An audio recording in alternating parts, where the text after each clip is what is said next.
Hello everyone. बच्चे, अब पीछे हमने role of zero, rational numbers की प्रॉपर्टीज़ के बारे में पढ़ा।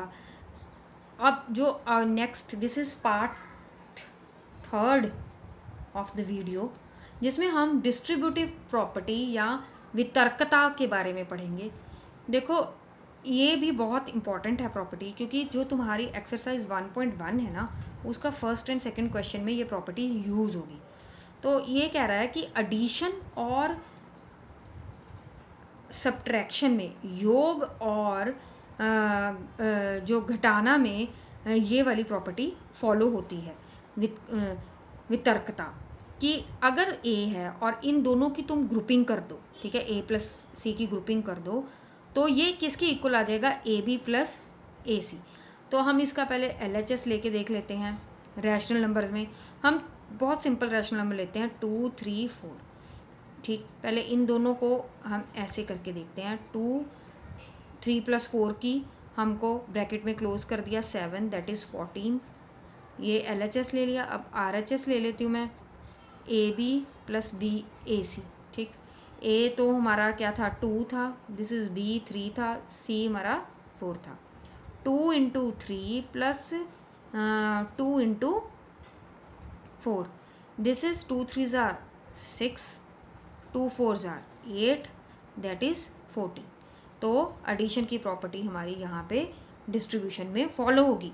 ऐसी अगर हम सब्ट्रैक्शन की देखें, तुम्हें 2 ही प्रॉपर्टीज़ हैं तुम्हारे सिलेबस में।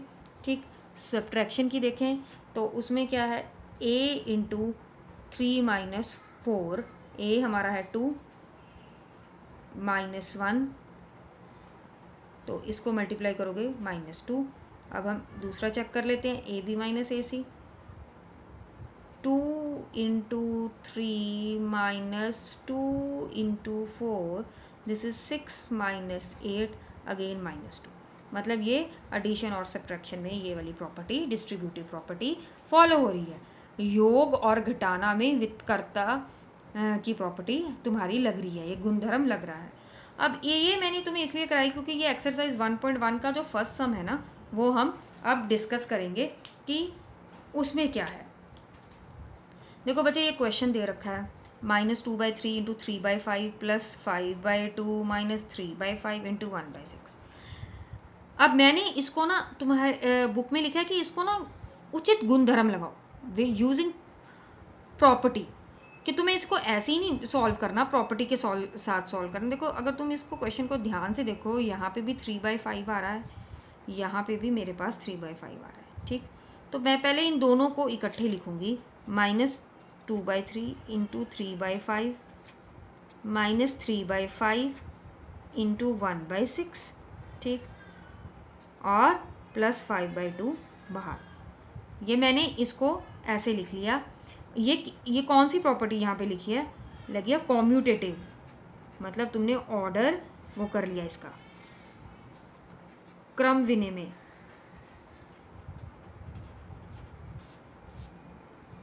ठीक, अब 3/5 इसके पास भी है, 3/5 इसके पास भी है, वो हम कॉमन ले लेंगे। ठीक है, मैं -3/5 कॉमन लेके 2/3, ठीक, + 1/6, ये हो गया, डिस्ट्रीब्यूशन लगी, ग्रुपिंग होगी। ठीक है ना, 5/2 आउटसाइड। ठीक, यहाँ पे लगा देना डिस्ट्रीब्यूटिव। ठीक, अब एलसीएम ले लेंगे, 3 और 6 का एलसीएम 6, फिर 3 इसको भाग करोगे 2 × 2 4, 1 + 5/2 -3/5, इसको खोलो 5/6 + 5/2, ये कट गया और इधर से ये कट गया, -1/2 / 5/2, इसका एलसीएम 2 और 2 का एलसीएम 2, दैट इज़ 4/2, ये कट के आंसर 2 आ गया। ठीक, तो ये मैंने उचित गुणधर्म के साथ इस क्वेश्चन को सॉल्व कर दिया। देखो, सबसे पहले मैंने क्या किया, ये 3/5 ना, 3/5 दोनों के पास था, तो इस नंबर, इनको और इसको इकट्ठे किया। ठीक, इकट्ठे लिख लिया। 5/2 मैंने बाद में लिख लिया। अब इन दोनों के पास 3/5 है, तो इसको बाहर निकाल दिया, डिस्ट्रीब्यूटिव प्रॉपर्टी के साथ इनकी ग्रुपिंग कर दी, और फिर इधर मैंने इनसाइड एलसीएम ले लिया। देखो बच्चे, एलसीएम इज़ वेरी इम्पॉर्टेंट, वो तो सबको आना चाहिए। ठीक, तो वो करके, अगर भी तुम्हें अभी भी नहीं आता तो इतनी अच्छी अपॉर्चुनिटीज़ है, इतनी सारी हॉलीडेज़ हैं तुम्हारे पास, तो तुम ट्राई कर सकते हो ना। तो ये सॉल्व करोगे, इसका ये 5 कटेंगे, 3 1 3, 3 2 6, इसको सॉल्व करोगे तो आंसर विल बी 2। और तुम ये चेक कर सकते हो, सेम क्वेश्चन 1.1 का सेकंड क्वेश्चन में भी ऐसी ही प्रॉपर्टी लगनी है। ठीक, अब मैंने तुम्हें ये डिस्कस कर दिया कि इसमें क्या क्या चीज़ होनी है। ठीक है, अब मैं तुम्हारी एक्सरसाइज 1.1 को हम देख लेते हैं। उनमें यही क्वेश्चन योज्य प्रतिलोम, गुणात्मक प्रतिलोम वाले क्वेश्चन तुमने करने हैं, वेरी इंपॉर्टेंट। मैं वो बुक रख रही हूँ आगे, ये देखो, इसमें ये जो मैंने क्वेश्चन सॉल्व किया तुम्हारा सेकंड, ये योज्य प्रतिलोम वाले क्वेश्चन हैं, ये गुणात्मक प्रतिलोम वाले क्वेश्चन हैं। ठीक है, इसमें रेसिप्रोकल चेक करना है। सब क्वेश्चन जो सिंपल सिंपल क्वेश्चन हैं वो तुम सबने सॉल्व करने हैं।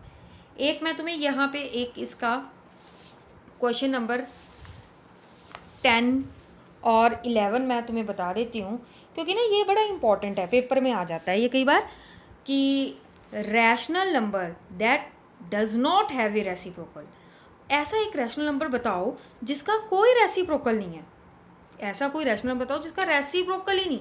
देखो, रैशनल नंबर हमें किए थे सारे भिन्न, सारे फ्रैक्शंस p/q की फॉर्म में, दैट इज़ -3/2, 3/2। ठीक है, सारे पूर्णांक भी थे उसमें। ठीक है, सारे नंबर p/q की फॉर्म में जो लिखे जाते थे, ठीक है ना, वो सारे। तो हम एक ज़ीरो ऐसा नंबर था जिसका रेसिप्रोकल नहीं है, ज़ीरो का कोई रेसिप्रोकल नहीं है। ये एक ऐसा रैशनल नंबर है जिसका कोई रेसिप्रोकल नहीं है। The rational number that are equal to their reciprocals, ऐसा कोई रैशनल नंबर ढूंढो वो अपने रेसिप्रोकल के इक्वल होगा। कोई भी रैंडमली बोलो, जैसे तुमने बोल दिया 3, पर इसका जब तुम रेसिप्रोकल करोगे तो 1/3 हो जाएगा, ये तो गलत हो गया, तो ये तो रैशनल नंबर नहीं ले सकते। तो ऐसा मैं कौन सा ढूंढूं? तो ऐसा कौन सा नंबर है? 1। 1 का रेसिप्रोकल 1/1 भी क्या होगा? 1। तो ये भी आंसर हो गया। Rational number that is equal to its negative, ऐसा कोई रैशनल नंबर देखो जो अपने नेगेटिव के बराबर हो। मान लो कि मैंने रैशनल नंबर ले लिया 4, इसका नेगेटिव कौन सा होगा? -4, तो ये तो रैशनल नंबर नहीं हो सकता। ऐसे सारी है, नहीं हो सकते। तो एक ज़ीरो ऐसा रैशनल नंबर है जो अपने नेगेटिव के भी इक्वल है। ठीक है ना। ऐसी बच्चे परिमेय संख्याओं में भी वो यही मतलब हिंदी मीडियम वाले बच्चे भी यही देखेंगे, ठीक है ना, कि एक परिमेय संख्या है जिसका व्युक्त क्रम ना हो, एक परिमेय संख्या बताओ जो अपने व्युक्त क्रम के बराबर हो, एक परिमेय संख्या जो अपने ऋणात्मक के बराबर हो। ठीक है ना, हो गया।